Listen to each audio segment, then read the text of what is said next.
Až mi to láme srdce, keď toto vidím. Ľudia, je to pravda. Možno v seriáli bude čierny Snape. Možno, hej, nie je to isté, lebo ešte vôbec nebolo potvrdený akože casting. Ale ak bude čierny Snape, tak nech sa HBO láskavo strčí niekam. Najprv to vyzeralo, že budeme mať možno čierneho Dumbledora a teraz možno budeme mať čierneho Snape'a. Tak akože, sorry, ale ne. HBO, ty ten seriál skážeš ešte predtým, než ho vôbec začneš natáčať.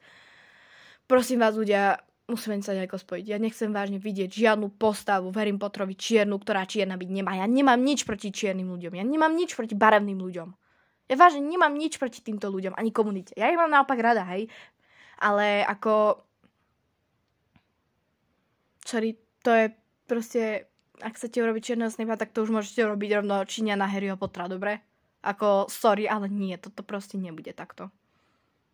Takto nemôžete spraviť. Prosím vás, musíme začať nejaký protest. Nejaký protest na internete, čokoľvek. Nejaký protest, niečo musíme urobiť. Ivok na to urobil video dokonca. A túto informáciu už som videla veľmi veľakrát. A vážne, nie je to niečo, čo vidím prvýkrát. Je to niečo, čo už som videla niekoľkokrát a fakt ma to neuveriteľne štve a láme mi to srdce. Že proste moja najobľúbenejšia filmová postava možno bude proste absolútne niekto. Akože to si musíme niečo s tým urobiť. To nemôžeme nechať len tak. Mne sa to vôbec nepáči.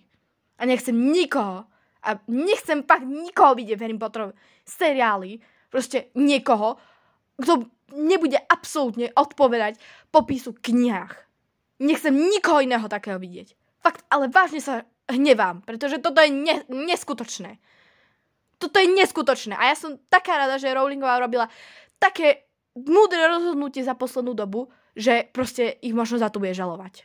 Takže, akože sorry, ale ja sa vážne teraz štvem. Hnevám sa. Toto nie je rozhodne dobré.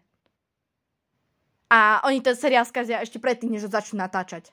Takže prosím vás, spojme sa ako komunita. Proste hovorme to všade po internete, nech to vedia absolútne všetci. Poďme dávať pod to hate komentáre, poďme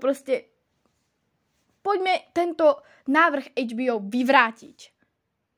Ja nechcem, aby sa niečo takéto stalo. Rozhodne viem, že ani vy nechcete. Takže prosím vás, vážne sa spojme. Pretože toto je hrozné.